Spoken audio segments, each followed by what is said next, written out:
Hola, ¿qué tal amigos? ¿Cómo están? Bienvenidos nuevamente a su canal Sujeto Trascendente. Muchísimas gracias por estar aquí conmigo, gracias por su presencia. Y el día de hoy tenemos una pregunta que tenemos que responder de manera práctica. ¿Qué mejor para mí que compartir una microhistoria de un primer caso para que ustedes más o menos puedan darse cuenta cómo se va trascendiendo en este caso con el análisis, con el pensamiento y podemos salir adelante? Muy bien, pues amigos, en programas anteriores hemos estado platicando precisamente que la acción comunicativa no es fácil. La acción comunicativa definitivamente tiene sus bemoles, tiene sus pros, tiene sus contras. Sí les he mencionado que mucha gente no tiene límites para decir las cosas, muchas personas no tienen límites para hacer las cosas. Entonces, bueno, pues en la acción comunicativa se ha dicho que la energía, que es este trabajo o este desgaste del pensamiento, ¿verdad? Es un trabajo de la acción comunicativa siempre, pues definitivamente cuando hay acción comunicativa y sobre todo cuando es ética, tenemos preguntas, respuestas y ahí nos vamos maravillosamente integrando todo lo que podamos ir comprendiendo en el camino. Eso es maravilloso, pero ¿qué pasa cuando tenemos a la gente que no escucha?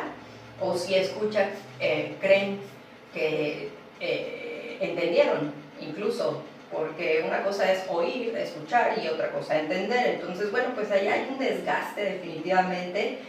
Las personas, por ejemplo, que se adelantan a las cosas, te escuchan el principio y rapidito están sacando conclusiones. Esto le pasa a mucha gente que siempre se ha dejado llevar por estas frases de ganar, ganar.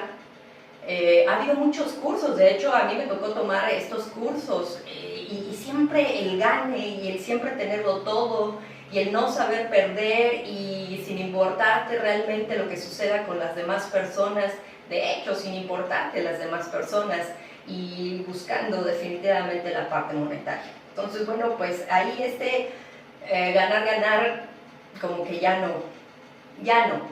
Y no se trata de perder todo el tiempo y no se trata de que yo les esté recomendando que se aguanten todo lo que les va a pasar. No, pero definitivamente tenemos que analizar con mucho más detenimiento, que eso es lo que pretendemos el día de hoy con esta microhistoria del primer caso que vamos a compartir con ustedes. Y bueno, pues las personas que creen a ciegas todo lo que les dicen, pues recuerden que realmente eso de creer a ciegas, pues no se puede tanto, porque finalmente la vida es tan magnífica y maravillosa que en algún momento nos tiene que caer el 20, ¿no? Entonces, bueno, pues no se las quiero hacer muy cansada, la verdad, pero sí para términos prácticos es importante que ustedes vean cómo va sujeto trascendente solucionando cuestiones. Entonces, en el camino, bueno, esta microhistoria que vamos a compartir, bueno, pues sí, les pido su paciencia y sobre todo su comprensión. La microhistoria es precisamente de sujeto trascendente, es una microhistoria mía. Así empezó todo, hace algún tiempo, antes de que pasáramos a este siglo, me encontraba yo en el Papalote Museo del Niño dando guiadas, en este caso explicaciones sobre las exposiciones, sobre las cuestiones que se trataban allí en el museo con distintas exhibiciones, etc. Entonces, bueno, pues es muy bonito lo que sea de cada quien, el retroalimento con alumnos, con escuelas, con profesores, con diferente gente de todos los días. Me fui dando cuenta definitivamente que la ciencia sí era lo mío, que el tratar con la gente era lo mío y que era muy bonito lo que sea de cada quien, tener esta belleza, en este caso de la palabra, ¿no? El don de la palabra. Acá me siento un poquito nerviosa normalmente y les voy a decir, esta microhistoria ha costado mucho trabajo. No ha sido sencillo, la hemos pasado difícil, pero bueno, después del Museo del Niño, trabajo en una casa de bolsa, posteriormente, CBI por cierto, posteriormente llegó al estado de Quintana Roo. Hay un lugar maravilloso en este lugar, esto sí lo tengo que promocionar, se llama Bacalar, es hermoso, hermoso, donde yo empiezo a tomar cursos de turismo alternativo y agradezco a mis entrenadores, muy agradecida definitivamente con ellos y con la empresa. Entonces, bueno, pues estando en la selva, ¿verdad? Conociendo las especies, las aves, las plantas, los árboles, las maderas, la tierra, el agua, los manglares, no tienen idea de verdad las bellezas que hay allá. Si ya han ido a Cancún, pues seguro tienen un poco la idea, pero realmente recorrer la selva, incluso las comunidades, los pueblos, ha sido maravilloso, ha sido maravilloso. Estoy más que agradecida con la vida por haberme dejado gozar de todo esto y de todas las personas que han estado a lo largo del trayecto. Entonces, el detalle es entrar a la universidad. Estudio la carrera de antropología social, que tiene que ver con todo lo que está vivo, y ahí por lo cual manejo mucho esta parte del patrimonio cultural vivo. Y durante la carrera tuve algún cargo en el colegio de estudiantes, como secretaria de comunicación también, y la verdad nos fue muy bien. En aquel tiempo pues en nuestro equipo de trabajo era maravilloso, la verdad todos los que integramos este equipo, un saludo para todos ustedes, la verdad los recuerdo con muchísimo cariño. Entonces, bueno, pues allá empezamos a trabajar ya en términos un poco más serios, porque ya es involucrarte de verdad y estar organizando una serie de cosas para la universidad, para los estudiantes, para los padres de familia. Bueno, se hacía de todo. Pero llegaron los reporteros a la universidad y empezaron, por supuesto, a indagar quiénes eran los dirigentes del movimiento, etcétera, que estábamos con lo de las planillas y quién iba a ser el presidente del colegio de estudiantes, etcétera. Los reporteros me hicieron una entrevista. La entrevista se dio efectivamente, pero después, cuando yo reviso el periódico, me doy cuenta que lo que está ahí no dice absolutamente nada de lo que yo había dicho. Bueno, me confié, definitivamente, me fui a hacer mis cosas, por supuesto, a lo que tenía que hacer. Dije, bueno, pues este error puede ser mínimo, ¿no? A la larga tú te vas dando cuenta que los errores mínimos se hacen enormes, pero ahí está. Salgo de la universidad, me titulo, por supuesto estamos buscando trabajo y tengo la oportunidad de entrar al maravilloso puerto de Mahahual.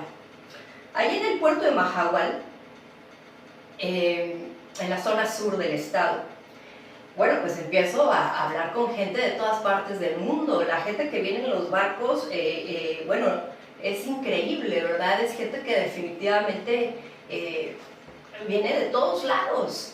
Toda clase de familias, toda clase de personajes, ¿verdad? Hay barcos que eligen a sus clientes, son muy selectivos y todos los clientes a veces tienen la misma pinta, ¿no? Ahí yo ya he pasado la etapa de la aventura en términos turísticos, porque estando en los cruceros, solamente me dedicaba a la arqueología. Aquí hay algo. Puede ser que son personajes del pasado que aparecieron por ahí, yo no los reconozco, pero algo sucede y yo salgo del trabajo. No me quedo porque me ponen un 4, de hecho, y me dicen mentiras. Y cuando yo llegaba con mis turistas me decían que yo había llegado tarde del trabajo, que me fuera a otra área a dejar a mi gente, etc. Son cuestiones que empiezan a suceder que la verdad sí pegan, y pegan bastante fuerte, porque pues primero la cartera, ¿no? No tenemos dinero y además estamos acostumbrados a un estilo de vida que ya no podemos sostener a partir de este momento. Entonces esto me sucede por ahí del año 2012. Entonces, después de esta situación, yo tengo la oportunidad de trabajar en otra empresa. Y seguía trabajando en el mismo puerto, Perú. Sí. Entonces, he tenido la oportunidad de abrir, ¿verdad?, un bar. Estoy invirtiendo en este lugar, pero me dan la noticia de que mi padre está hospitalizado. Entonces toda esta inversión que yo había hecho se fue a la basura. Cancelé todo, quería yo trabajarlo, no pude, solamente hice la remodelación del lugar, pero nunca pude trabajarlo realmente. No hubo ganancia, en este caso hubo pérdidas, pero lo más drástico en este caso fue el haber perdido a mi padre. Pasan los años, mi economía sigue cayendo. Un día, habiendo rentado en una casa amueblada, unos departamentos de hecho, y decido irme a hacer unos trámites de la universidad a la ciudad de Chetumal. Cuando yo hago estos trámites, me tardo aproximadamente 2 semanas en regresar. Al regresar, me doy cuenta que no puede abrir la llave. Y entonces me he percatado, por supuesto, de la manera más horrenda que ustedes se puedan imaginar, que me han robado absolutamente todo lo que yo tenía. Y entonces me quedé pensando, ¿por qué me están pasando estas cosas? Y ahí es donde empieza el análisis. Y ahí es donde empieza uno a limitar el habla, ¿eh? Se los digo con toda sinceridad. Ahí fue cuando dije, vaya, yo cobro por hablar, porque pues soy guía de turistas. Y ahora que quiero decir algo que es muy serio, muy sincero, no puedo. Porque en el momento en que estoy sacando algo que es verdaderamente aterrador, lo que me estaba sucediendo, pues la gente no te cree. Las personas normalmente te han visto pues trabajando, echándole ganas, etcétera, y no consideran las personas que a alguien como tú le esté pasando algo de esta magnitud. Ahí viene el análisis. Yo estoy investigando en ese momento una serie de cosas, una serie de movimientos. Obviamente me voy a la policía, levanto mi acta, hago los trámites correspondientes en el ministerio, etcétera. Pero bueno, el detalle es de que me acuerdo que cuando yo en alguna ocasión estuve trabajando en la computadora, se me fue la imagen y apareció un estacionamiento. Entonces recordé que de este suceso, que había otra persona que estaba jalando y metiendo cables y otras personas por debajo del suelo y estaban haciendo esas instalaciones en los departamentos donde yo vivía. No me pareció nada anormal en aquel tiempo porque pues, solo vienen los de la luz, vienen los del agua, vienen los garrafoneros, etc. Pues habiendo gente en los pasillos, pues no tiene uno la idea de lo que está pasando. Pero mi computadora cambió de imagen y eso sí es bastante difícil porque la persona que habló allá dice, se pendeja, creo que le dijo así, ya le moviste a esta onda, como que se dan cuenta y chin, viene la situación de que otra vez se pone mi ventana Windows, ¿no? En la que estoy trabajando. Bueno, perdí hasta la ropa interior, ¿eh? Cuando me robaron me robaron.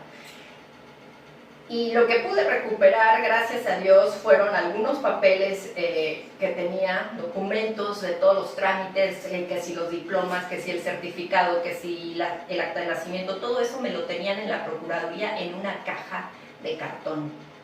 Según con la idea de que en el departamento de aquella señora que rentaba decía que esa caja de cartón la había encontrado afuera de los departamentos, ¿no? Cosa que no era cierta, porque definitivamente no era cierta porque la caja de cartón estaba muy ordenadita, ¿no? Todos los papelitos allá, y pues dije, no, esto está muy raro. Bueno, amigos, me voy a vivir a otra ciudad que me permita ir y venir normalmente al trabajo. Estoy a 1 hora y media de distancia de mi trabajo en esta ciudad.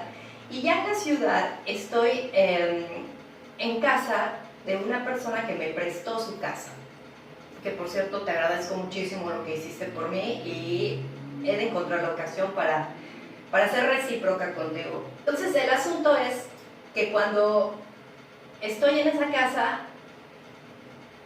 me voy a hacer mi trabajo y un día regresando la puerta de atrás está abierta. Pues en el momento no vi nada, no pasa nada. qué caray, ¿no? Se quedó abierto. A la mañana siguiente, cuando yo me decido a sacar la ropa para lavarla, me doy cuenta que hasta abajo del bonche de ropa había juguetes. Y me refiero a muñecas, y me refiero a prendedores de niñas pequeñas. Y la verdad me espanté muchísimo porque eso fue, Dios mío, que no se lo deseo definitivamente a nadie. Fue cuando comprendo que la puerta se quedó abierta porque probablemente estaban recién saliendo cuando yo llegaba, ¿no? Después de haber hecho esta fechoría. Analizando las paredes también estaban embarradas de algo que no supe qué era. Fue un susto tan tremendo que la cabeza te empieza a dar vueltas y no sabes, de verdad no sabes qué es lo que vas a hacer. Me fui a la Procuraduría y a los Derechos Humanos para ver si me podían orientar y gracias a Dios en la Procuraduría levanté la denuncia, en los Derechos Humanos levanté la denuncia, y esto es lo que quiero decirle precisamente a alguien que quiera solucionar sus cosas. Lo primero que se tiene que hacer en esta vida es no desconfiar de ti mismo. Eso es algo muy, muy importante. Entonces, aquí están mis denuncias, aquí están los sellos, ¿verdad? Por supuesto, las firmas, y todo lo que yo estoy hablando es completamente cierto. Aquí he redactado, por supuesto, los detalles de todo lo que me sucedió en aquellos tiempos, y desgraciadamente cuando yo regresé a la Procuraduría había un coordinador, había un coordinador al cual yo le preguntaba en los procedimientos, y la respuesta fue que si no me violaban no me podían ayudar. Salí corriendo, pero sabía todo el proceso legal y las leyes y los derechos y demás. Yo sabía que tenía que hablar con alguien de una manera que pudiera verdaderamente ayudar. Tenía miedo, y todos esos días me la pasaba yo afuera de la Procuraduría sentada. De hecho hay un seguro social enfrente, y yo ahí me la pasaba sentada observando a toda la gente, porque yo decía, ¿quién me observa a mí? A veces cuando los lugares son chicos es muy fácil que la gente te reconozca, más si has estado en constante relación por lo del turismo, por las actividades académicas, por lo que ustedes quieran. Pero allá esto de empezar a tener miedo es la desconfianza más horrible hacia el mundo que te puedas imaginar. Entonces, ahí sí la mala suerte fue la de este coordinador de la Procuraduría, que sí, la verdad, sí me espantó bastante, pero insistí, sobre todo con los derechos humanos, insistía yo. Bueno, después los derechos humanos fueron a casa y me preguntaron cómo estaba, si necesitaba algo más, etc. No me supieron decir, la señorita que iba, la licenciada quizá, no me supo decir bien a bien qué era lo que procedía, pero sí estaban al pendiente, y eso para mí fue bastante bueno. Ya no veía yo por dónde, se me descontrola por completo la química en todo mi cuerpo, tuve un desajuste hormonal incluso, el miedo me llevó a tremenda situación, realmente pasé tan mal esta situación que me fui directo al hospital. Pero en el hospital vi cosas que me daban más miedo, porque pues había mucho más policía en el hospital, y de repente sale alguien del hospital y rápidamente pásale cuando había una fila de no sé cuánta gente. No sé por qué salieron a buscarme, especialmente a mí, a velocidad. Entonces eso me causó todavía mucho más extrañeza y no quise pasar, pero sabía que tenía que quedarme ahí porque realmente me podía poner mal, y efectivamente me puse mal, muy mal. Y del hospital, por supuesto, fue un ataque nervioso, etcétera, estrés, etcétera, muchas cosas que al cuerpo le suceden cuando uno tiene miedo. Cuando llego a casa, yo pasé durmiendo aproximadamente un mes, tomando solo agua y comiendo una manzana y un plátano diario para poder resistir. Por ahí tenía yo algunas pastillas de vitamina C. Gracias a Dios contaba yo con el apoyo de una amistad que hasta la fecha, al día de hoy, seguimos teniendo esta amistad. Entonces, bueno, pues la verdad es que fue tan difícil y hablaba yo con mi familia a la Ciudad de México para explicarles lo que me estaba pasando. Pero desgraciadamente ya para aquel entonces mi mamá también estaba muy enferma y no podía asistirme, o en este caso no podía ayudar. Nadie de la familia, todo el mundo estaba pendiente de lo que le pasaba a mi mamá.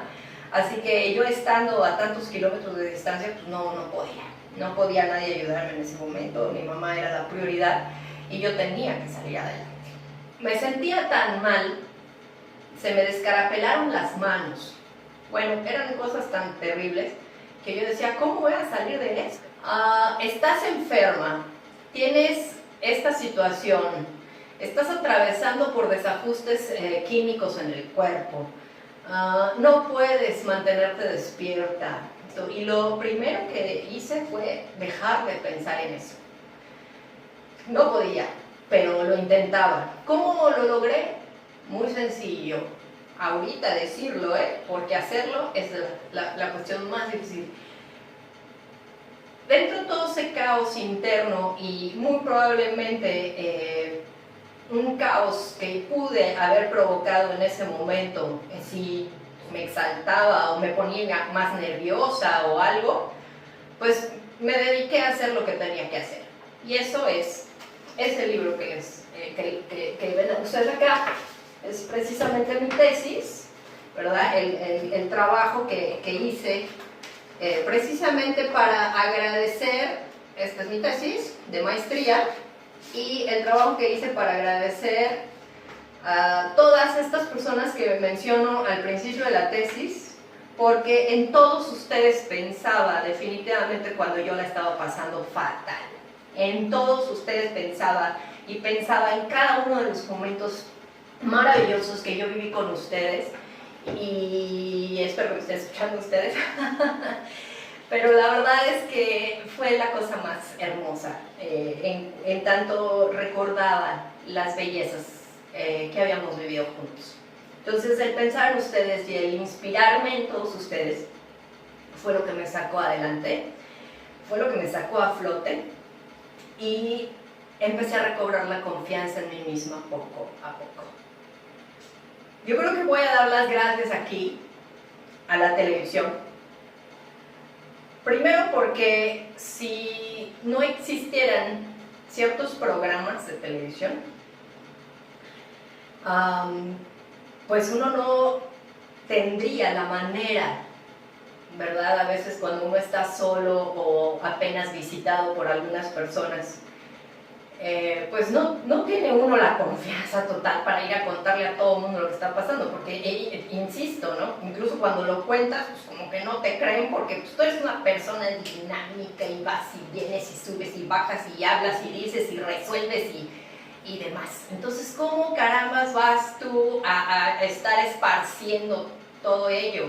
Por eso aquí me preocupa muchísimo esta parte de las feministas.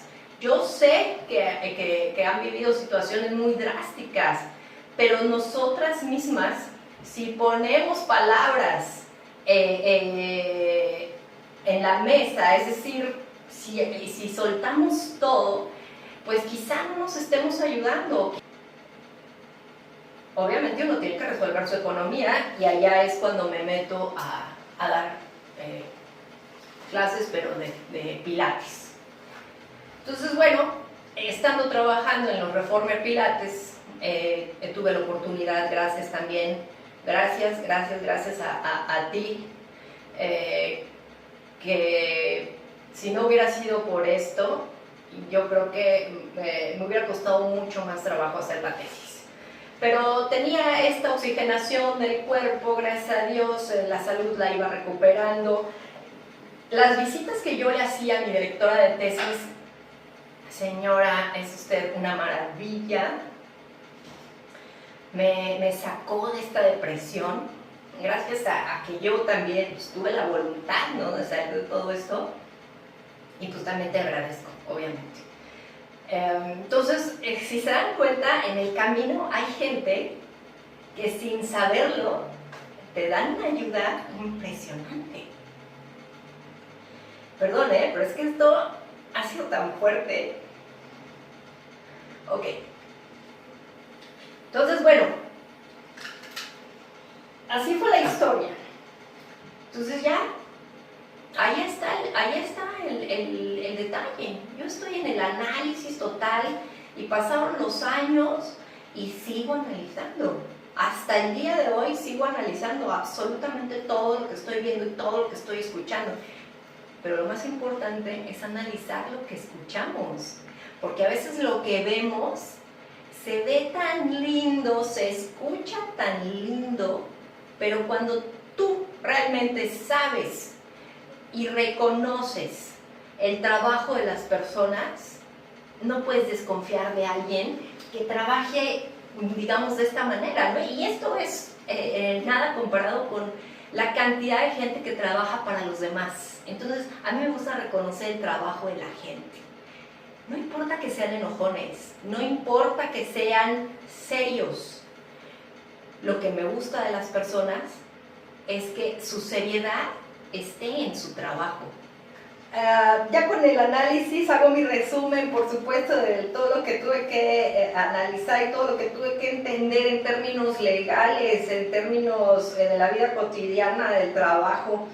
A mí lo que me sucedió, amigos, pues es una cuestión de bullying, ¿no? Como se le puede llamar. Obviamente aquí hay un sabotaje, digo, hay alguien definitivamente que me saboteó en el trabajo por allá. Yo creo que la parte del terror que yo tenía en esos momentos también debería ser revisado, porque hay quienes causan terror. Digo, el hecho de haber encontrado los juguetitos allá dentro de mi casa, pues eso ya no tiene idea lo fatal que se siente, ¿no? Cuando tú dices, pues me están sembrando.